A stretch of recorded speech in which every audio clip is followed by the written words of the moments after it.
need to keep in mind, and it is always discussed in the beginning of every new module, that you need to be responsive in the class. Okay, whenever a question is asked, like for example, I would be asking you whether you understood what has been discussed so far. You can just mention yes or no in the chat. Okay, so that I know, and we can continue discussing the details further. Okay, that is the first thing you need to do, that you always need to make sure that you are responding in the class, contributing to the class. It is important.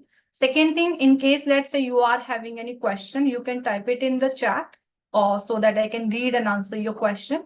And second thing is that you can just raise your hand. Okay, just raise your hand in the class, whether in the chat or in the just directly, you can raise by using the emoji, so that I can make you speak in the class, then clear your doubt. Okay, this is about doubts that you need to make sure you are cooperating in the class.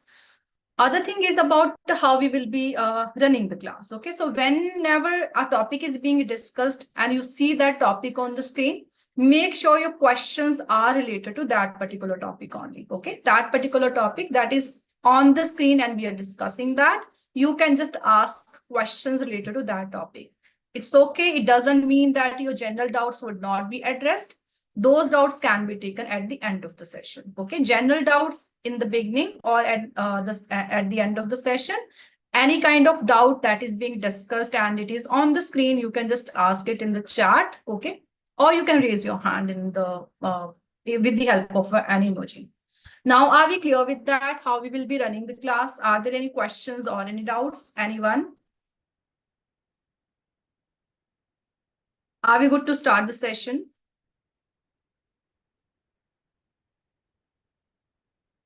Okay, perfect. Let's start. We are starting with speaking module today. We are going to be discussing some of the basics of the speaking test so that you know what this test is all about. Again, as I mentioned, I will discuss all the basics, but just make sure you are asking the questions in case you don't understand something. Okay. Now, the first thing you need to understand that this module is similar for both academic and general test takers. Okay. There is no difference at all. Okay. No difference, similar for both test takers. Whether you're taking the general test or you're taking the academic test, the pattern would be same. There would be 3 parts that you need to answer. You would be answering in the actual test. Okay. There would be an examiner. Who would you be interacting with? Okay. Same, no difference at all. Okay. Now, in this one, in the test,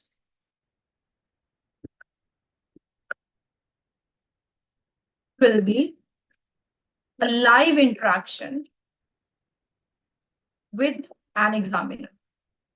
Okay, you will be interacting live with an examiner, which means you would be having a room. Okay, there will be a room and you will be sitting across from the examiner. Okay, so there will be a room in case the interview is going to be in person. Okay, and you would be sitting just across from the examiner and you will be interacting with the person. The person will be asking you the questions and then you would be answering the question. Okay, just let me start the recording. I forgot about that. Yeah, okay. So now the room can be bigger. Recording in progress. Smaller in size, it does not matter, but this is going to be a live interaction. Okay, but then I would also discuss the different formats where you would know that it can also be a video conference. Now, the duration of the test is usually 12 to 15 minutes. Okay, not more than that. In some cases, it can go beyond maybe 16 minutes, not beyond that. Usually 15 minutes would be the max time you would be getting to speak in the test, not more than that. Sometimes some students say that, okay, it lasted longer when I took the test. It does not happen. Sometimes you are just little maybe anxious about the test, and because of that, even 15 more minutes would feel like you have spent maybe half an hour in the test, but it does not happen in the actual test. Now, for the speaking date, okay, when we say that the speaking date date can be different from other modules. Okay. Now, when I say different, it can be the speaking test can be before your LRW. It can be after your LRW. It can be on the same day as your other modules. Okay. It can be on the same day as the other module. Okay. It can be the case. Sometimes, for example, let's say you have a test on 9th of April, right? Today is 9th of April, and you have your LRW, which is going to be listening, reading, and writing. So your speaking can be on 8th of April. It can be 7th, 5th, or anything. It can be after that as well, for example, 10th, 11th, or 12th, or anything after that. Okay. It can also be on the same day. For example, your test is at 1 p.m. That is your listening, reading, and writing. And your speaking can be at 11 a.m. or maybe just 9 a.m. Okay. It can be before and after your LRW as well. Yes, Simran, it can be on the same day. Yes, let me correct that. Okay. So far, is there anyone who is having any questions? Anyone? Anyone having any questions? N or Y in the chat? Okay, perfect. Now, this test is recorded. Now, the main reason why it is recorded, because the examiner will be assigning you the score on the spot. It is not like you will know your score, okay? But your score is assigned on the same day as soon as the test takes place. But your test is also recorded. Now, why is it recorded? Sometimes some of you might not be happy with the result that you have received. You might think you performed better than the score that you have received, and you might go for re-evaluation.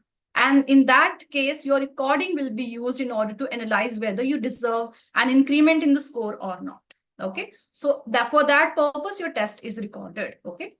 Now, it does not impact the score because you will just be speaking, for example, the way I'm just taking the class now, and it is also being recorded at the same time. It does not impact the score. Again, any questions, anyone?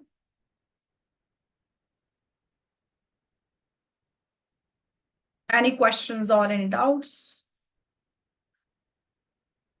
Listening, reading, and writing. Okay, the other tests. Okay, listening, reading, and writing. Because these modules are going to be different than the other modules. Writing. Just give me a second, I'll be back. Just give me 1 minute.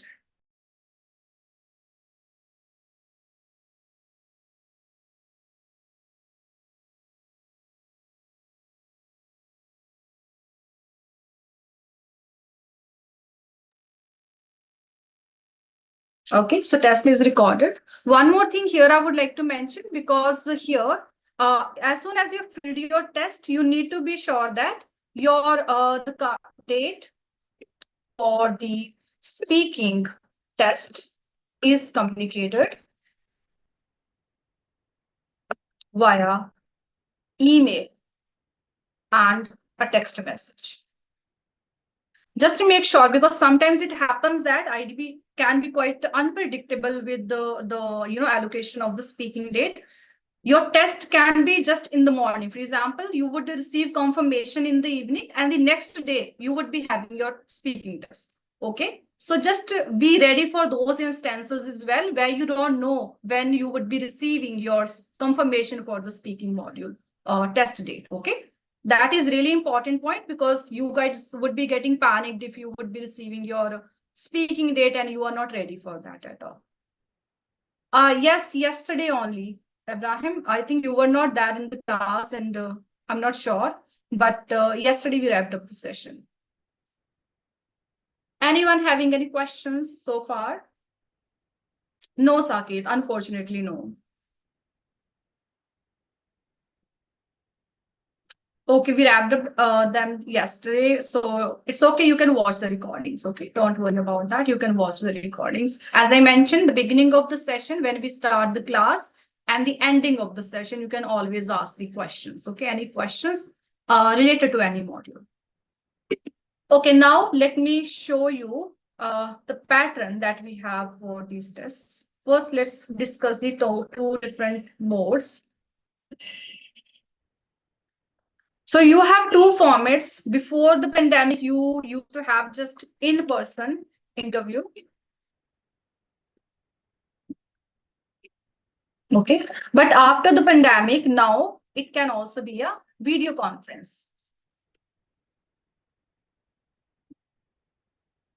If you ask me any differences, there are no differences at all. Or any only difference is going to be that this is going to be a person is going to be sitting, just in front of you. You would be just interacting with the person in person. And here the person would be interacting with you using just Zoom. Okay. Nothing else would be changing. The duration of the test would be same. The questions would be same. The way your in-person would be interview would be conducted. The same pattern will be used in case the test is taking place online. Okay, no difference at all. Okay, now again, here you will be in our room with an examiner. You will be interacting with the examiner on a Zoom call. Again, you don't have to worry about how I will be finding the link and all. There are going to be some people at the center and they will be guiding you.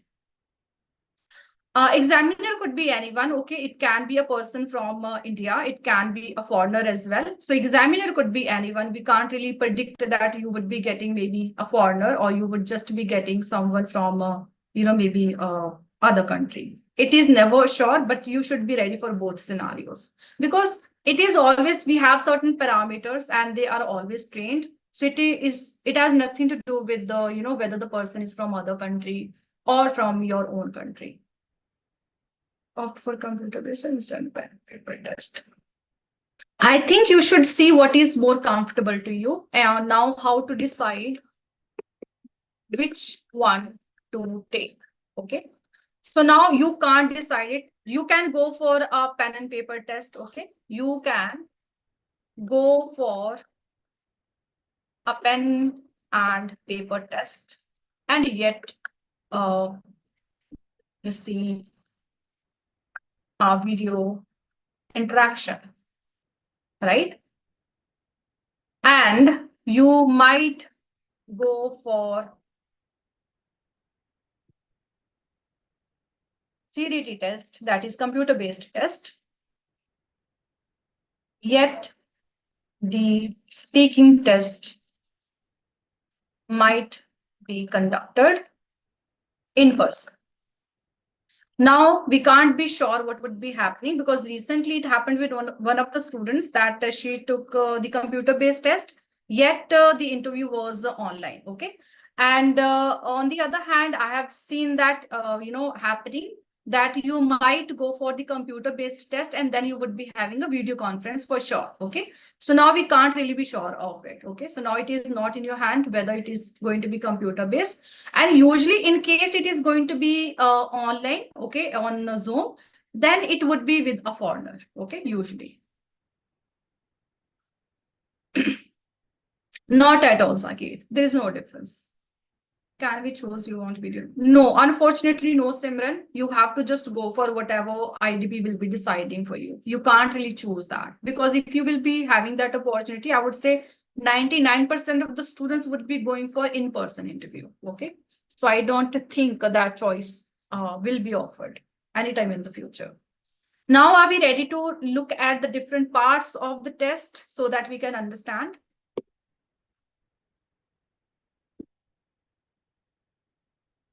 Parts of the test. So there are different parts of this particular test. One is going to be part 1, part 2, part 3.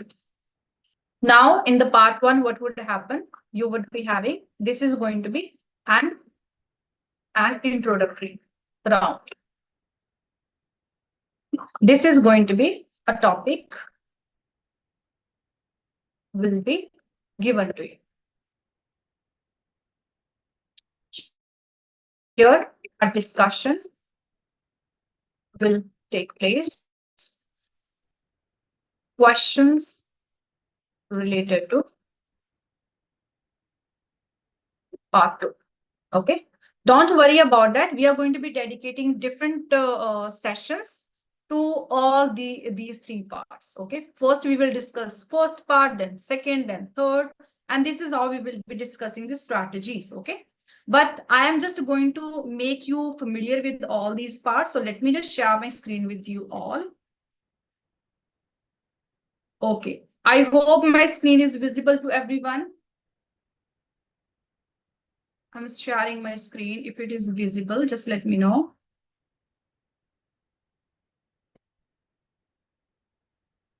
Perfect. Let's start. So these are the parts you're receiving. You can see here part 1, right? In the part 1, you're getting these questions. Okay, these questions are in the part 1. Look at the kinds of questions you're getting. How many hours do you usually sleep at night? Do you sometimes sleep during the day? What do you do if you can't get to sleep at night?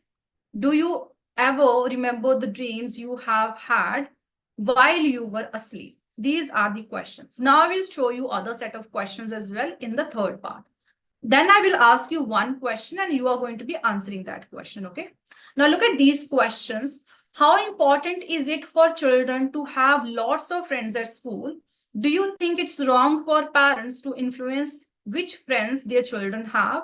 Why do you think children often choose different friends as they get older? Next is, if a person is moving to a new town, which is a good way for them to make friends? Now, when you see these questions and these questions, let me make this screen a little more visible so that you can have a look. What difference are you seeing in the first and the third part of the speech? Just as, you know, as a visitor, you are looking at the screen, right? Just try to tell me what difference are you seeing in these questions? These questions plus these questions.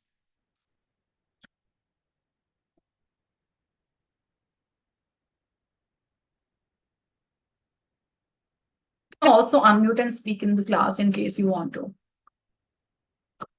First part, introduction, WH questions mainly, good. What are the different? Third part for our opinion. Part 1, personal opinion, good, Srinivas. Is the original speaking test video available on YouTube? Yes, HP, I will play that as well because we are going to be discussing that in detail. Part 3 depend on part. So look at this. These questions are like, how many hours do you sometimes what do you do you ever remember? So these questions are about you. This is your round, okay? These are personal questions. What do you like? Your personal preferences, your likes, your dislikes, your personal life. That is this part is all about. On the other hand, third part is about people, country, children, some very general topics, okay? Though both parts are having questions only, but the difference is this only. The first part is little more personal than the third part, okay? Which one thing that happens in every module of the IELTS test, that the difficulty level increases, okay? So difficulty level on the first part is fine, doable, easier, I would say. Second one would be fine, again, moderate. The last one would be the difficult round, okay? The difficulty level keeps on increasing, okay? Are we clear about the differences between the first and the last part of the test? Don't worry, again, as I mentioned, upcoming sessions will be dedicated to all these differences, strategies, tips, and all. Yes, yes. Now the second part is different. Here we are getting questions. Here we are getting questions. The second part, here it is saying, look at the instructions we are getting. It is saying you will have to talk about the topic. When they say they are talking about this particular topic for 1 to 2 minutes. Though they have written 1 to 2 minutes, they would want you to speak for 2 minutes, okay? There is no way out of it, okay? If you would be speaking, let's say less than that, the examiner would be making you a gesture, you know, that would want you to just continue speaking. make sure you are speaking for 2 minutes, or at least till the examiner does not stop you. The person can stop you before 2 minutes, or the person, which usually going to be happening, that the person would be stopping you when the 2 minutes are over. You have 1 minute to think about what you are going to say, which means the preparation time is also there. Here you don't get the preparation time. You right away have to answer the question. As soon as the question is asked, you are supposed to answer the question. But here on the second part, you get 1 minute to prepare for the topic, and then you have to speak for 2 minutes. Okay. And you can take notes, and for that, rough sheet is also given to you. Don't worry, I will also show you how the actual test takes place in the exam. Okay. Now, let me give you a small demo for that as well, how you are supposed to be handling the questions in the actual test. But before that, are we having any questions, anyone? If the person stops, we have to stop abruptly. We have to complete the sentence. Don't worry about that. I mean, if the person has stopped you, just stop right away. Don't worry about whether the sentence was completed or not. Okay, just stop right away.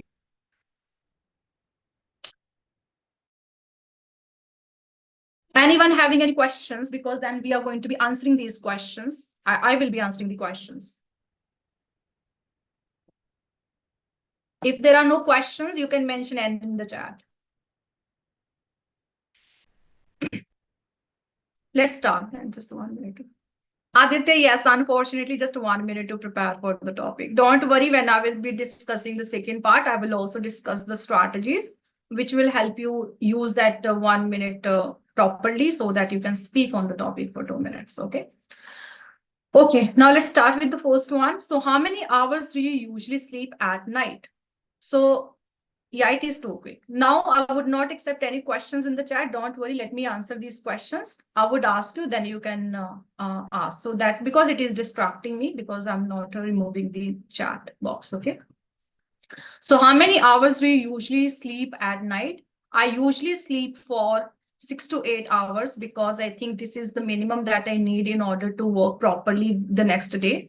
Since I'm working from home, it is important for me to be energized, and without a proper sleep, I can't really do that. So I make sure that I sleep for at least 6 to 8 hours. Obviously, there are days when I might not be able to have that much of sleep, but those days are quite rare. How do you sometimes sleep during the day?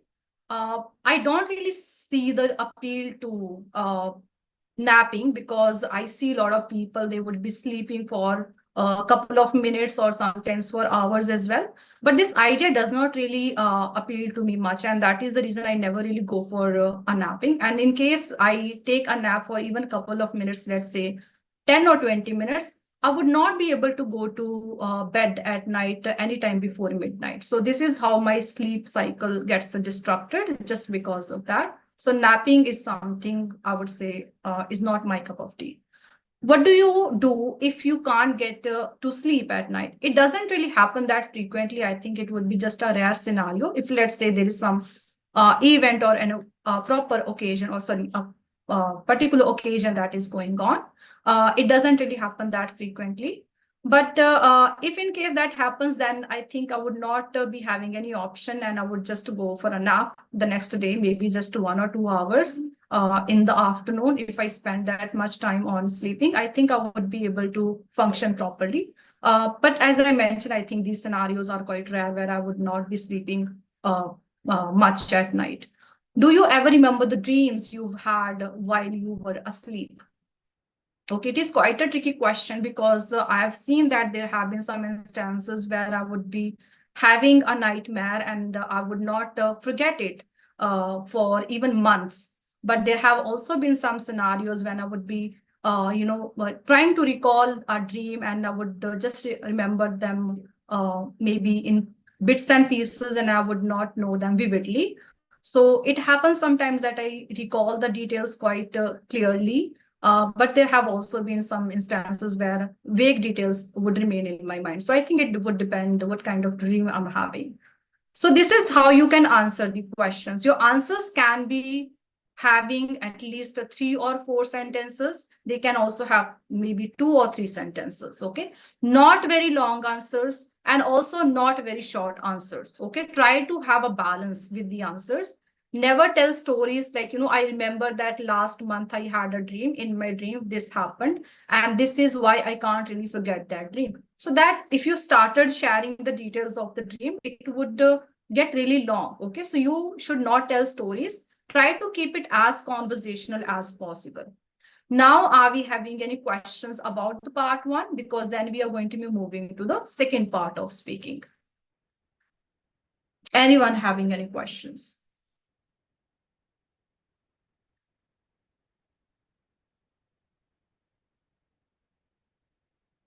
How much time we need to speak?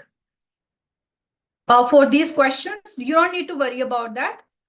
Examiner has a timer and the person would be using that timer to ask the question. Okay, so it would be between 4 to 5 minutes or maybe 6 minutes, and the person would keep on asking you the questions, and that time is allocated. You don't have a particular length. Okay, you have to speak for 1 minute in order to answer the question. And even let's say there is a time, there is no way for you to know that, because in the exam you're not allowed to use the watch, so you would not know how long you've been speaking for anyway. How many sentences per question? Sonia, I think 4 or 5, I think 3 or 4 sentences are more than fine.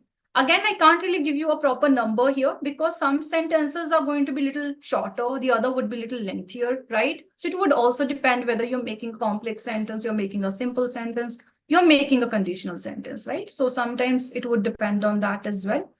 So you should feel, you have completed the answer. That is what you definitely need to notice, that a question has been asked and you have properly answered that question. That satisfaction should be there. Okay.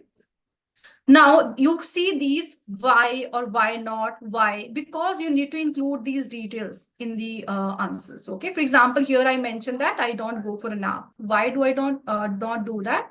Because I find it difficult to go to bed at night, right? And that is the reason I don't go for a nap during the day. So you need to make sure you're including a reason. In case you don't include a reason for your answer, the examiner will anyway ask you why, and then you would be getting flustered. Okay, I need to now answer the question. Okay. Now, are we ready for the second part? Yes or no in the chat, why or and in the chat. Question in the last line, if I say I won't sleep on daytime, what should I answer the second question?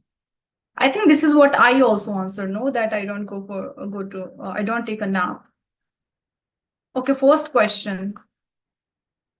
In last line, if I say I won't sleep on daytime. This question, I did not understand the question. The first question or the second question?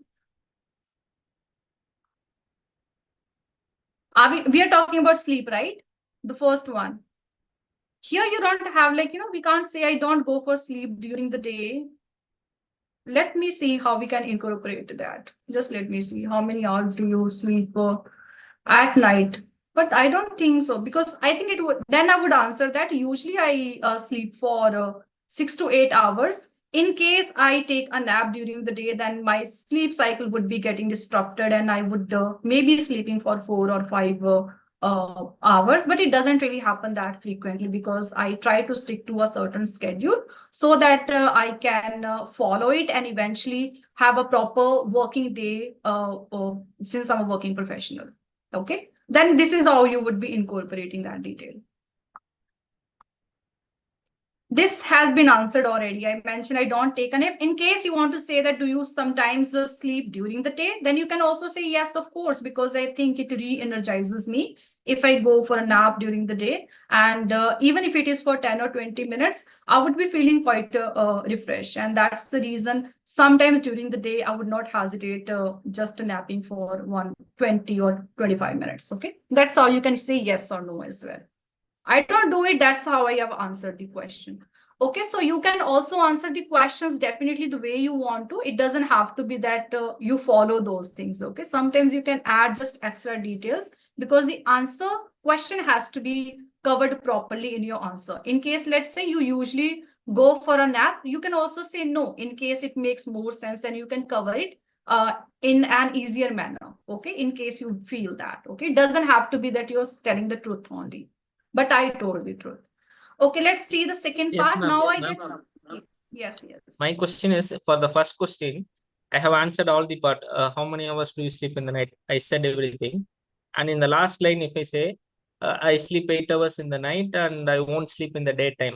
If I answered like that, so what should I answer for the second question then?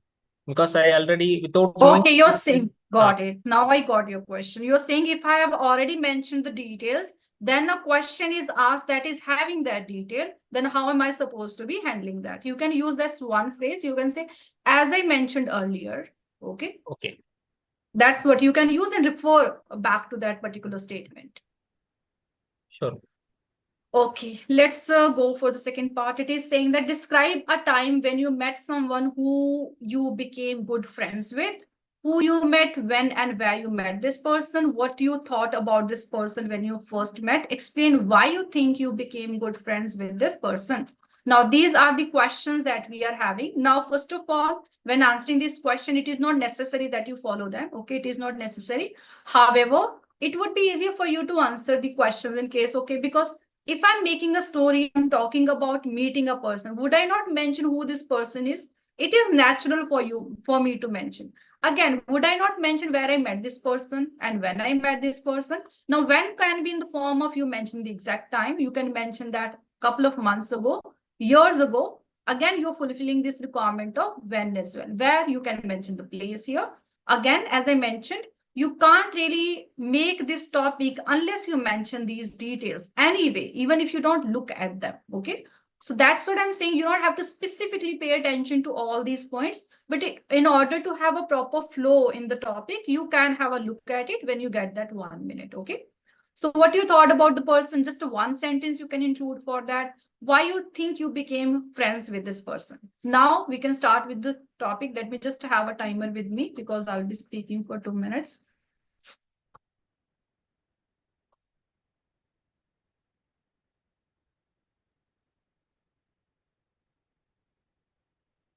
Okay, so let's start and just let me have a sip of water.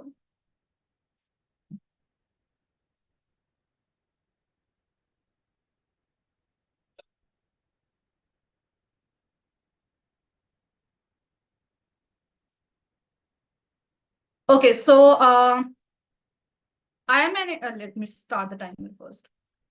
Actually, I am an introverted person, and that is the reason I don't really socialize much. However, I would like to talk about this one time when I was in college and I met my best friend over there. I remember that I think it's been a decade or so that I went to college and it was my first day. I was really happy on that day, yet at the same time, I had this some fear as well in my mind because, as I mentioned, I don't really socialize much, which means I did not know many people there. So I was a little confused where my classroom was because I was a little lost and the building was pretty unfamiliar with me. I was a little unfamiliar with the building. So I was not able to locate my classroom. So I was just standing there nervously and I did not know where to go. Then one girl approached me and I did not really know why she approached me. Then she asked me what was going on. And then I told her how I was unable to find my classroom. She came forward and she told me that she was also the student of the same batch. So we came together and she located the classroom and we sat together.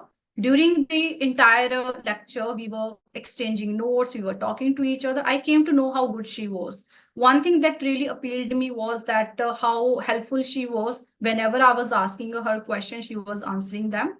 And that is how we became friends. I really was happy about this interaction because I think I would have never really made a good friend on the very first day if it was not the way she approached me. So it was an interaction that I never really forget. Even now, when we talk to each other, I always reminisce those memories and I would always, try to make her recall the way our interaction took place.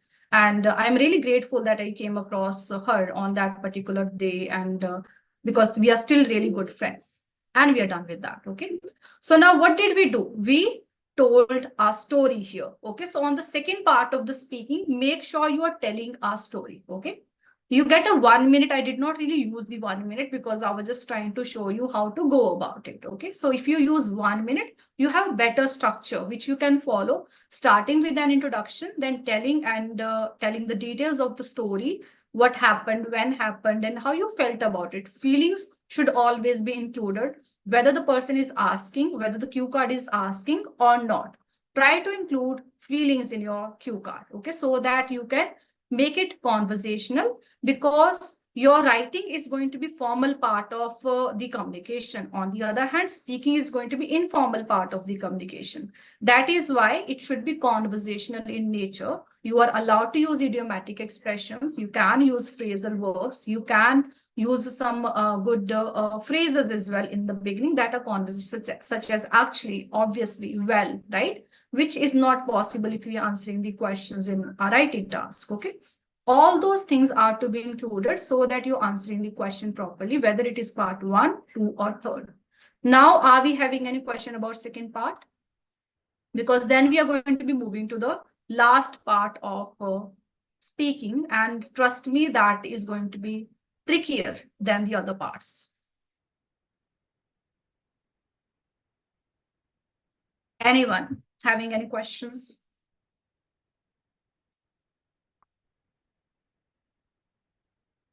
And in the chat, or no, why in the chat? In case you have a question, you can say why. In case you don't have a question, then you can put N. In case you're typing, you can put T, okay? So that I know.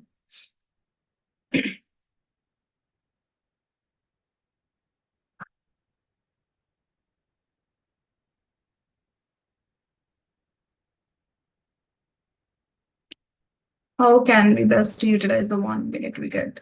Don't worry, Sneha, we are going to be discussing. Tomorrow we are going to be discussing maybe a bit about the introduction part. Okay, let's discuss about how our classes will be in the upcoming sessions. First session, one session will be dedicated just to the introduction part, then the second part, then the third part. And we will be discussing strategies, how you will be using that 1 minute so that you can speak for 2 minutes. Is there any specific sentence how we should start the beginning? Anything would be fine. Small introduction. Just take one keyword from your topic, and then try to make an introduction around it. For example, I'm friendly, right? As the way I started with the kind of person I am. I am an introverted person, right? You can say I'm an extroverted person. You can say I'm really, I am someone who socializes a lot, because it is about friends, right? So try to think of some vocabulary words that are related to that topic, then start with that. Can we mention our friends? Of course you can, Rupa. I just did not purposely do that, to be honest. You can do that, absolutely fine. But do not repeat it again and again. Just in the beginning, you can mention, okay, how I met, this person. It's difficult to prepare the topic. It is not similar. I did not even take 1 minute, to be honest, okay? I will tell you how you are supposed to be doing it, because we will be using step-by-step approach, how you would be making the cue card. So don't worry about that. Okay, so I guess that's all for the questions. Let's see the third part of speaking. Now you see these discussion topics are divided into 2 parts. One is friends at school, the other one is making new friends. But at the end of the day, both are related to friends only, because the main topic was about friendship, friends, right? All those topics. So the next topics are also related to that only. Okay, now the first question is saying how important it is for children to have lots of friends at school. I think it is quite crucial. Main reason is that because this is the stage of life where they learn to communicate with the large number of people. And in case they would be having a lot of people from the same age group, it would be easier for them to express themselves. Because it is usually seen that children find it difficult to express themselves properly to the adults, because they have this hesitation where they believe that their parents or the other people around them might not understand them properly. So they should have some people who share the same interests and maybe who are having the same age as them. So this can be really a good interaction that can take place between children. So that is how you can answer the question. The answer is going to be a little longer. You can even give an example here. For example, I remember that I used to have a lot of friends in my childhood, and that is the reason I never really find it difficult to now meet new people and interact with them. On the other hand, my sister hesitates a lot whenever she's meeting someone new. So I think it is because I used to have a big circle of friends in my childhood. Sneha, I will discuss that question. Let me just answer that. Okay, I will just answer that question. You can copy it and ask it again in case I forget. Okay, do you think it is wrong for parents to influence which friends their children have? First of all, there are no wrong and right answers. For example, I can say here, yes, it is wrong. I can also say, no, it is not wrong. I can say, okay, I think in some scenarios it is wrong. On the other hand, in other scenarios, it is completely fine. Okay. Now you can still take any stance for that. Do you think it is wrong for children to influence which friends their children have? I would say I'm on the fence for this one. There are some times where I think parents' intervention is needed, because if parents would not guide children, they might fall into wrong company. Eventually, they would not be learning how to conduct themselves properly and how to behave with others. On the other hand, I also believe that children should be having the freedom to befriend whoever they want to befriend, because in case they want to expand their friend circle and if they want to learn new experiences, it can only be done in case they have a large number of people around them. So I think in some scenarios it's completely acceptable, while in the other scenarios it can be just having a negative impact on children, right? So I mentioned both ways. It is wrong in some scenarios, while in the other scenarios it's not fine. You can even talk about age. When children are young, definitely parents' guidance is needed. On the other hand, when children grow up a bit, where they have a bit of experience, where they can differentiate between what is wrong and right, then children should be given a little bit more freedom where they can choose their own friends.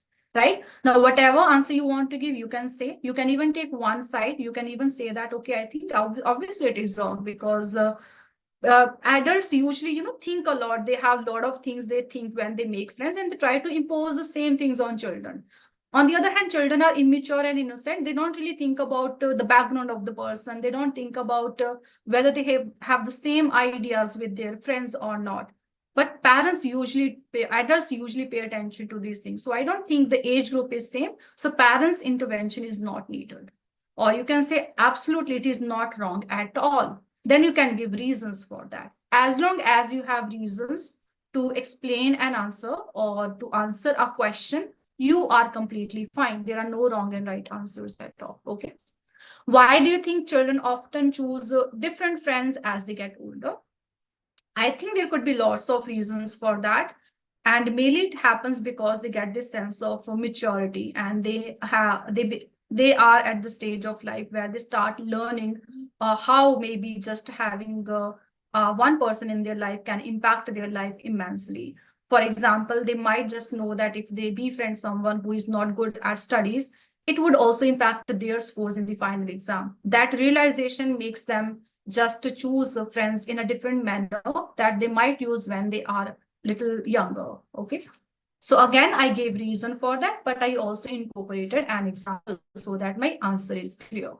So far, any questions? Then we are going to be taking the second set as well. Okay, so is it necessary to maintain body language, eye contact with the examiner while we answer, or do they only evaluate us on the basis of the answer we provide? Sneha, it would depend, I would say. As a person, because you want to show respect to the other person, it is good that you maintain a proper body language. For example, not slouching, not using unnecessary gestures, right? Body language is to be maintained. Eye contact is going to be helping you show that I am confident speaker, that I am confident when I'm communicating with others in this language. Okay, so eye contact would help you have that kind of confidence and convey that confidence to the examiner as well. So I think both are going to be playing a lot of roles in the overall communication, not basically in the you could say that scores. Okay. Is it necessary to maintain? Okay, same question. I've already answered that. So it does impact your score, right? It does not like that directly impact your score. Now imagine, let's say I am not maintaining eye contact with the person. Now the person may assume one thing, that you have memorized the answer. Okay, your response is memorized, and that is the reason you're trying to recall what you have learned before. And that impression can be that is how your score can get impacted. how the person is perceiving, okay, that impacts a lot. Usually there is no direct relationship between your body language and not making eye contact with the person, okay? But this understanding, as I mentioned, overall communication, okay, that matters. That may get impacted, not because of the answers or anything. Anyone else having any questions?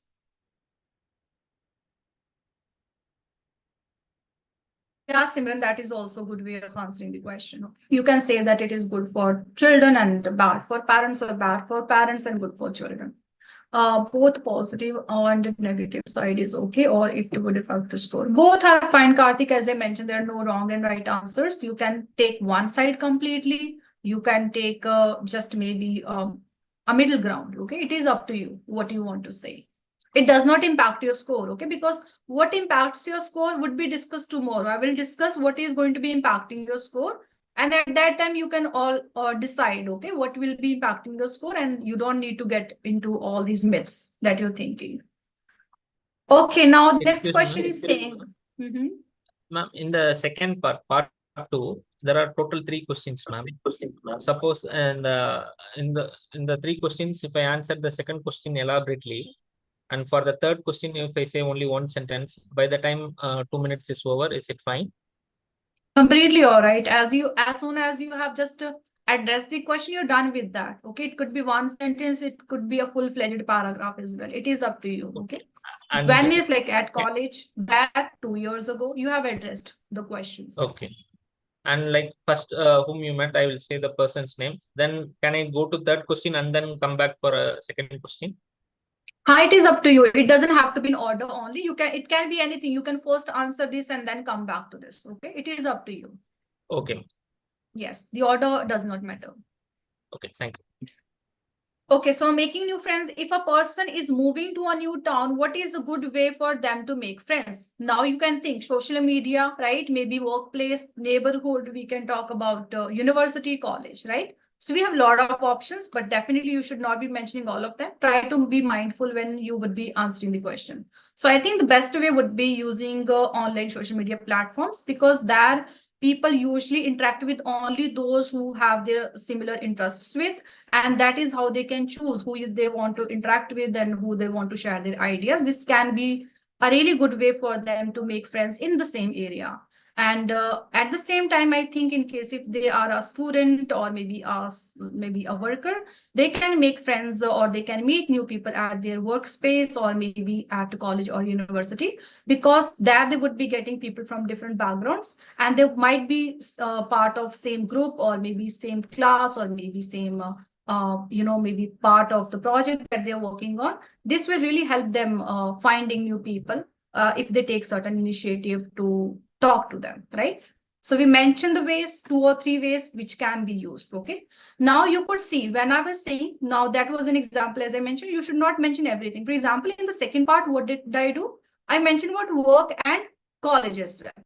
So that is why it was difficult. That was the reason it was difficult to how I would be mentioning the details in clear manner. So just talk about 2 ideas at a time. Either take social media or university or college, or take social media or maybe workplace, okay? Or you can say workplace or a college, or don't talk about social media, okay? Or you can talk about just maybe, start initiating conversations with those who are living in their neighborhood, which means meeting their neighbors, inviting them over their home. This will also open some ways for them to meet new people. Yes, going to some public places around the residential area would also help. For example, one can go to a gym and they can meet new people over there, right? That could be an example that we can incorporate, okay? So don't try to mash ideas up. It would be difficult for you to express those ideas, okay? And I gave an example for that, okay? Now, the next one is asking, can you think of any disadvantages of making new friends online? Give me the disadvantages. I would answer the question. Just tell me what disadvantages are there in case we make friends online. Now, look at this one. We need at least 2 disadvantages because we have an S. Not knowing them personally. Not knowing them personally, okay. Might not be true identity, good one. Lakshmi, I would mention that. Scam, fake friends. Not genuine, right? You might get cheated. Good one. What else? What is the other decision? Can take advantage. Scam, right? Scam. Maybe we are not aware of their personality, or maybe we don't know them properly, right? So now let's mention that one is identity. So first of all, I think there are a couple of demerits of this. One is that we are not aware of the true identity of the person, because anyone can make an account as long as they have an email address or their phone number. So their true identity can easily be, you could say that, hidden. And that is the reason I think that is not the true base of making new friends. And a person might be scammed just because of not knowing the true identity of a person. Second could be that you might get attached to the person, because some people just come online just because they are bored.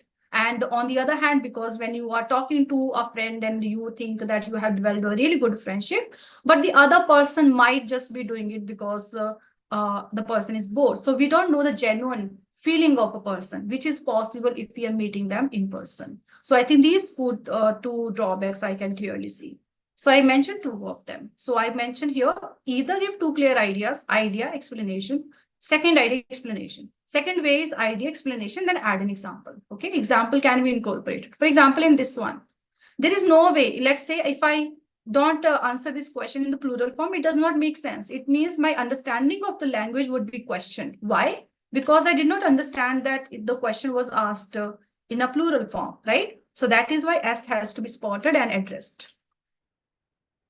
Yes, real character of the person does not person, so does. Now, are we having any questions, anyone? Shall we move to a video that I want to show you? And that video is going to be showing you how the actual test takes place in the actual test, because there is no other way for you to know what would happen in the actual test. It can be a shock for you sometimes as well.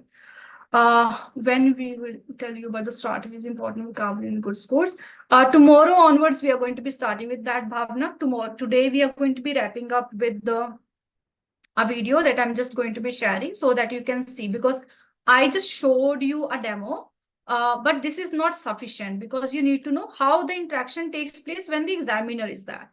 That is what I'm going to be showing you. And tomorrow onwards, I'm going to be sharing you what,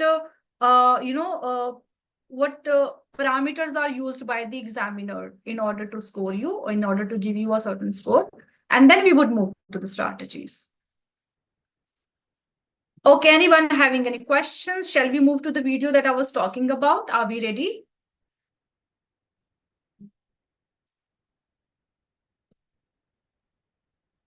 Y or N in the chat. If you're not ready, mention no. If you're ready, you say yes.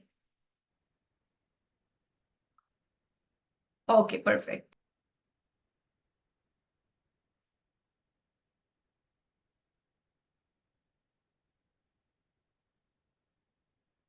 I'm sharing a new window. Is it visible?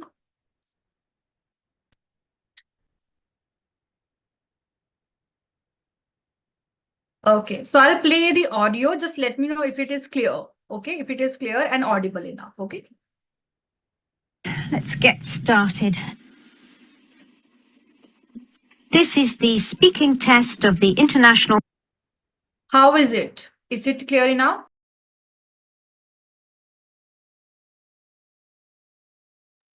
Okay, now I will play the audio video, and I would also decode what is happening in the test so that you can understand, and it will help you in the actual test. It would not be like a new experience for you. It is lagging sometimes. Siddharth, it might lag because when a video is shared, sometimes it would lag.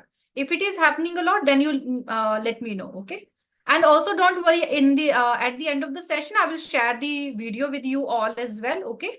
Yes, it is completely original. We don't have many original audio videos. Actually, this is the only one that we know, and it is 100% authentic. Okay. Otherwise, all the videos that you see on YouTube, those are not the authentic ones. Okay. So now I'm going to be starting it from the beginning. I will keep on mentioning and the details that you need to notice. Okay. Let's get started. This is the speaking test of the International English Language Testing System taking place on Saturday, the 11th of March at Beacon Centre.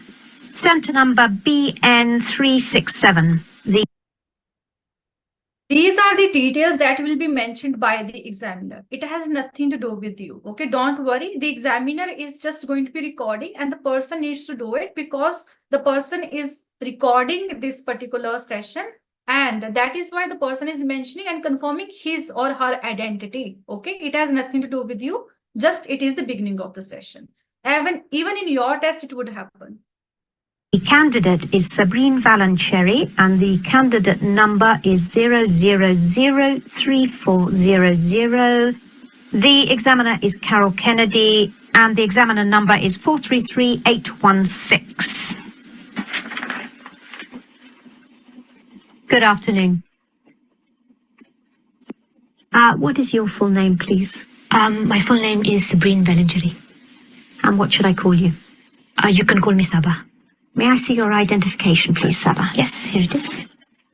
So as soon as you answer these two questions, right now identity check is happening. The person is checking your identity. Are you the same person who filled the test? Because in the past, there used to be a lot of scams.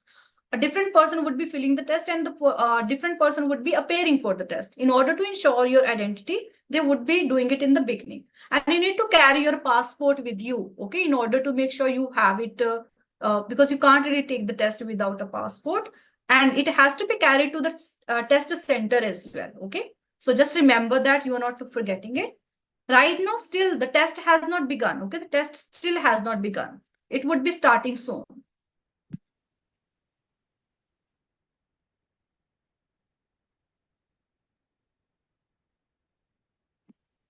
Okay. Thank you. Now you can see part 1, 4 to 5 minutes. Now you were asking how much time is to be spent on first part. It is not in your hands, okay?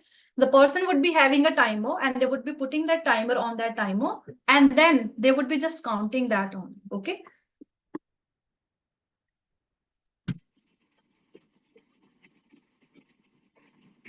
And this is the timer, okay? The examiner has started the timer. Now, in this first part, I'd like to ask you some questions about yourself. Let's talk about where you live. Where do you live in your country? Now, whenever a topic starts, they would be telling you the title of the topic, okay? The person said where you live, which means the person is talking about the hometown, okay? So this is how whenever a new topic will be started, the person would first tell you what topic is going to be started. So on the first part, you would be asked anything between 2 to 3 topics, okay? We are not including that part. What is your full name and all? I live in Hyderabad, which is the capital of Andhra Pradesh in the southeast of India. It is a very big city. About 7 million people live there. And is it an interesting place to live? Oh yes, a very interesting place to live. Hyderabad has a very long history. So there are lots of ancient forts, mosques and other monuments. There is a very beautiful lake and there are also lots of wonderful markets. And will you live in Hyderabad in the future? Yes, I think once I finish my studies here, I'll go back to Hyderabad. My husband is from Hyderabad too, so I think we'll stay there. So now the questions, the answers are not like one sentence long, right? The person is clearly explaining all the details properly, okay? And that is how you should be handling the questions on the part 1. Sometimes the answers can go beyond that as well. She is keeping them precise, which are completely fine, okay? Because as the test progresses, you might have to add more details because questions will be changing, okay? Now look at the other thing, because one of the students was asking about the eye contact. Right now they are conversing, right? It is just like a conversation. The person, they both are looking at each other and she is also passing some smiles as well at the candidate. Sometimes the examiner might not smile at you at all, okay? Now it does not mean that the score is going to be impacted just because the person did not smile, okay? These emotions, these gestures don't have any impact on your score. As I mentioned, tomorrow we are going to be discussing in detail what will be impacting your score. None of these things are going to be impacting your score. Let's move forward. Now let's talk about hobbies and interests. What topic? First, she was talking about hometown. Now the person has started talking about the hobbies. Second topic. hobbies and interests are popular in your country? People have many different pastimes in my country. I think the most popular these days are things like gardening and do-it-yourself, which is when people, well, usually men, make things for their home. I think women tend not to have too many hobbies. You can't really call shopping a hobby. I think in the past, women used to fill up the leisure time that they had with craft activities, but sewing and knitting aren't so common these days.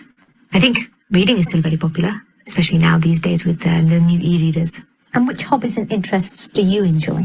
Now, the topic started from a very general, right? People's hobbies in your country. Once she stopped talking, or she had answered the question about people, now the topic shifted to her, which means because part one is your round, which means this is the round where you have to talk about yourself. Now she's going to be talking about her hobbies. Other thing you need to notice, because as I mentioned, we don't have a specific number of sentences that you need to answer the question. In the previous topic, when she was talking about her hometown, her answers were varying between 2 or 3 sentences. But this answer was pretty long, right?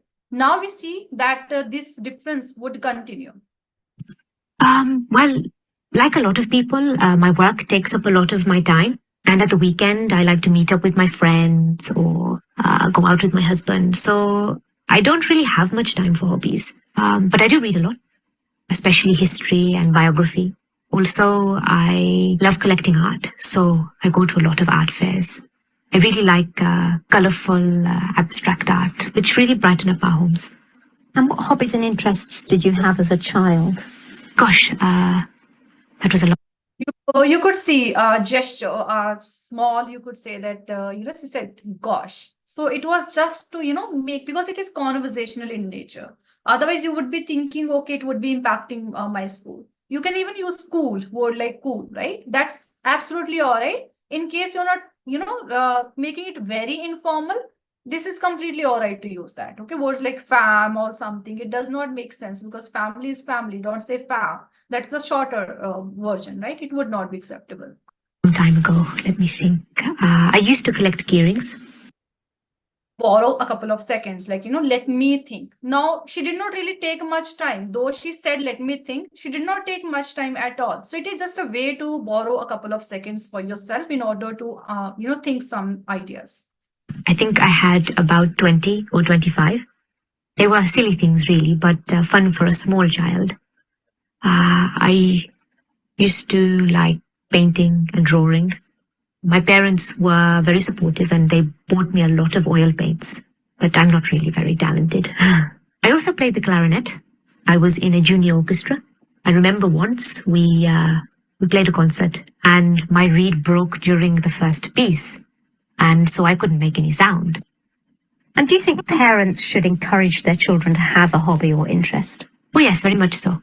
I think it is very important for children to have something other than school, television and computers. Sometimes a hobby can turn into a very successful career, but even if it doesn't, it can help the child develop as a person as they learn about new things and meet new people who share the same hobby.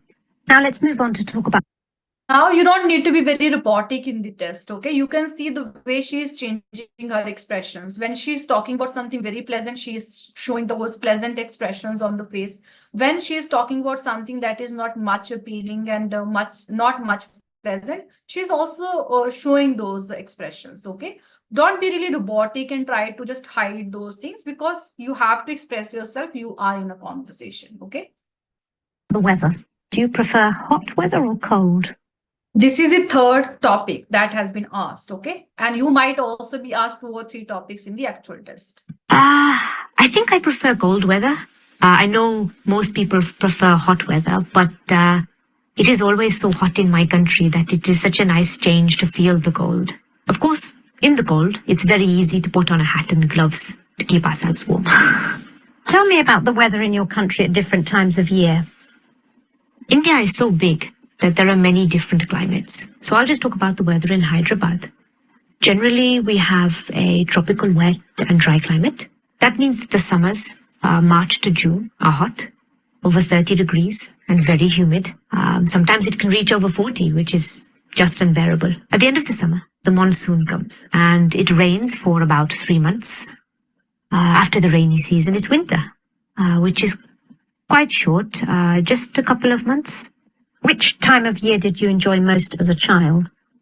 Well, I think like most children, I would say the summer, when we had the long school holiday. But I always preferred spring.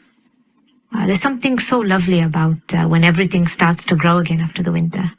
You can almost smell it in the air. And has the weather changed much in your country in recent years?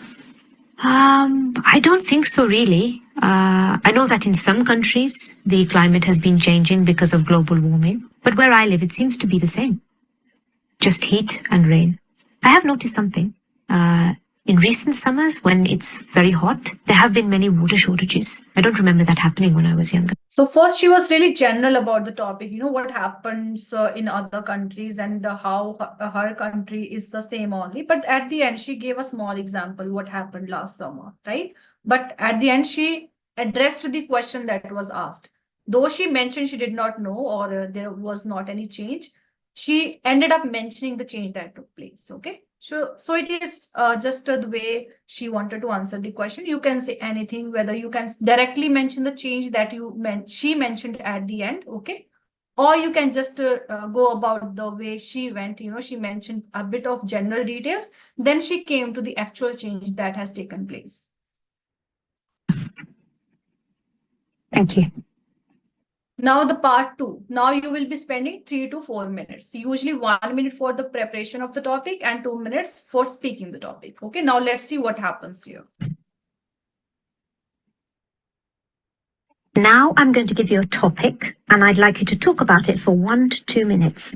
You have 1 minute to think about what you're going to say and you can make some notes if you wish. Do you understand? Yes.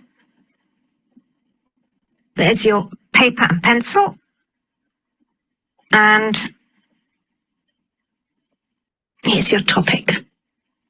This is exactly how it is going to be with you in the actual test, okay? In case, let's say you're taking the computer-based test, you would be given a rough sheet and a pen. It would be there just beside the laptop you would be using to interact with the examiner. Okay, there would be a person who would be guiding you through the interview. Don't worry about that. And a cue card would be displayed on the screen, okay, just at the same time. I'd like you to describe a gift or present that somebody gave you recently. Now the time has been started. You can see the timer in her hand. Now she would be using that 1 minute, taking certain notes. This is how you can see the topic. This is exactly how it will be in the actual test. Okay, these are instructions you're seeing in the beginning. This is the actual topic.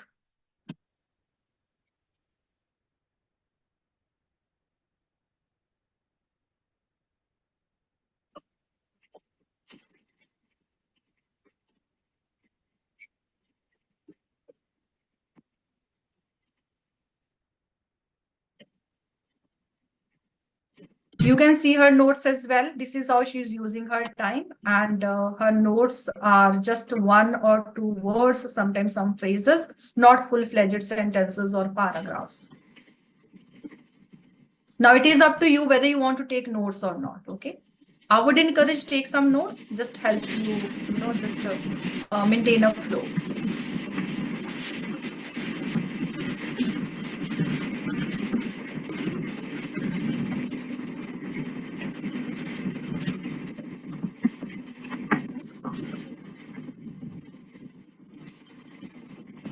Okay.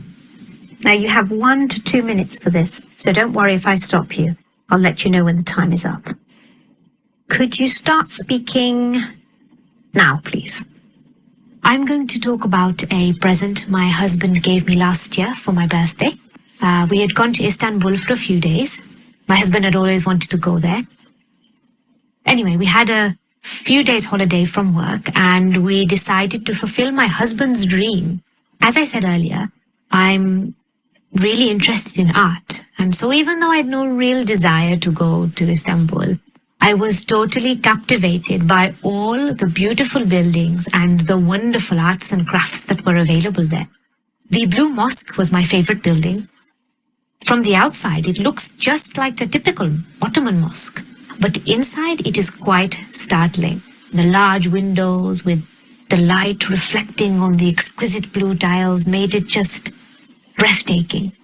I asked one of the guides about the tiles, and she told me that they were from Iznik and that they are still made today. When we left the Blue Mosque, we walked down a pedestrian lane full of shops, including some tile shops. In one of the shops, the owner told us that the tiles were made in Iznik. Anyway, one of the tiles really caught my eye. Actually, it sang to me. It was of fish, 4 big fish, and lots of little ones, all in different shades of green. I really wanted it. But when we asked the price, it was very high. Something like $300 American. Obviously, I knew we could negotiate, but it seemed such a high price that we just left. I can see she was happy when she was talking about how the beautiful, how beautiful the buildings were, the places she went to. But then she was talking about the price, and since she was not satisfied with the price that was offered to her, she was also showing those expressions on her face. Okay.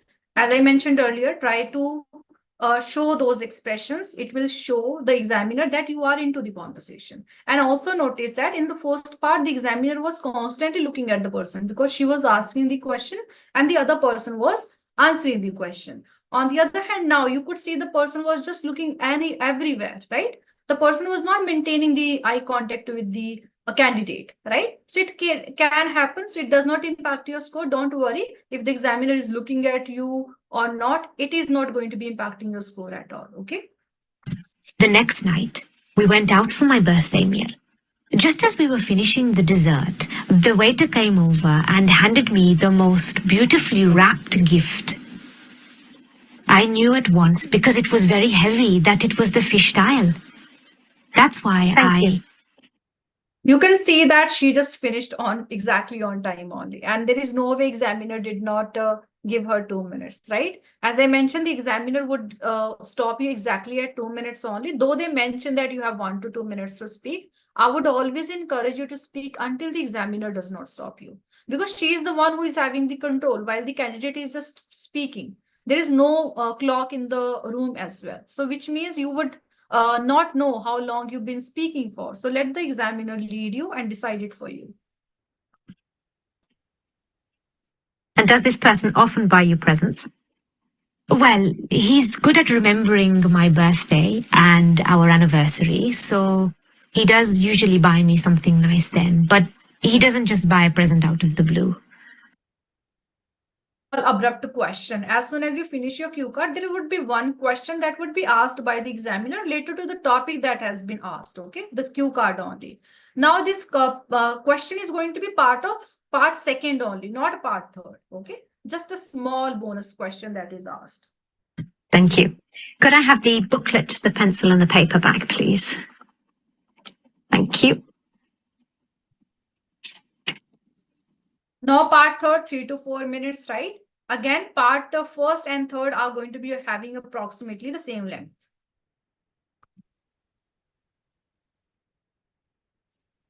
Now, you've been telling me about a present you received, and I'd like to ask you some more general questions related to this. So let's talk about attitudes to gifts. Can you tell me something about how people feel when they receive a homemade gift and when they receive a shop-bought gift? Well, I think as with everything, it depends on the person and the gift. When a grandchild makes something for their grandparents, like a bookmark or a clay pot that they've made at school, then obviously their grandparents will treasure it. For adults, I think it's a bit different. If people are going to give homemade gifts, then they need to be of really good quality. Why do you say that? Well, when children make things, that is called cross questioning, right? She answered something and the examiner wants more detail about it because she claimed something. Now the examiner wants to know more about it. And that is the reason the person asked, why do you say that? Okay. So this cross questioning can take place where question is asked from your answer itself. Okay. That can happen on the third part of speaking. It's the thought that counts. But when it's adults making things, it has to look like the present is a proper present, rather than something they've made just because it's cheaper. Of course, the thought still counts, and in many ways, our time now is more important or precious than money. So if somebody has spent a lot of time making a gift, it will mean a lot.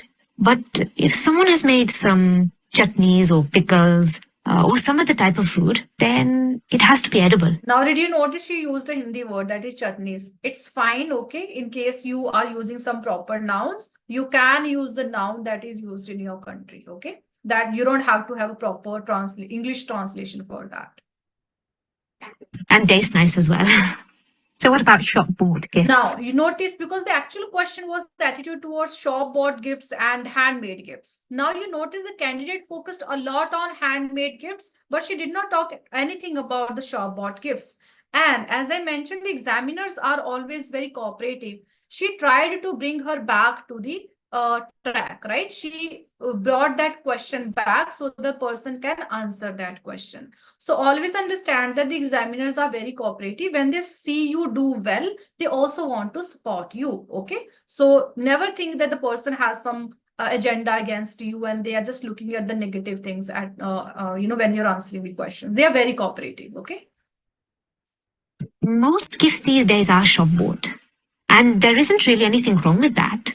What is important, I think, with a shop bought gift is that the person buying the gift should spend some time thinking about what the other person would really appreciate. It's no good a husband going into a perfume shop and buying the first perfume he likes. He needs to see what perfume his wife is wearing. That shows his wife that he's paying her attention. And do you think that children get more pleasure receiving gifts than adults do? Yes and no. Obviously, children love receiving gifts, but children do generally get a lot of gifts. Children these days are spoiled and they get too many gifts. So the more gifts they get, the less they value them. Adults, on the other hand, generally have the resources to buy things for themselves. So if they really want something, they can buy it. Of course, this then makes present buying for adults much more difficult. But of course, there are things that we like that we can't really afford, or we can afford. Now you notice the answers are a little longer. The answers are a little longer as compared to the part 1 of speaking. And the answers are also a little complex, and the examiner is constantly asking more and more questions related to whatever the person is answering. Okay, it happens on the part 3 of speaking. So make sure that you are understanding the questions and answering them. And you can see that she's also including examples. For example about husband choosing a perfume for a wife, right? For his wife. Then, she added that example. You can always add examples on the 3rd part of speaking. Them, but can't justify their expense. What sort of things are you thinking of?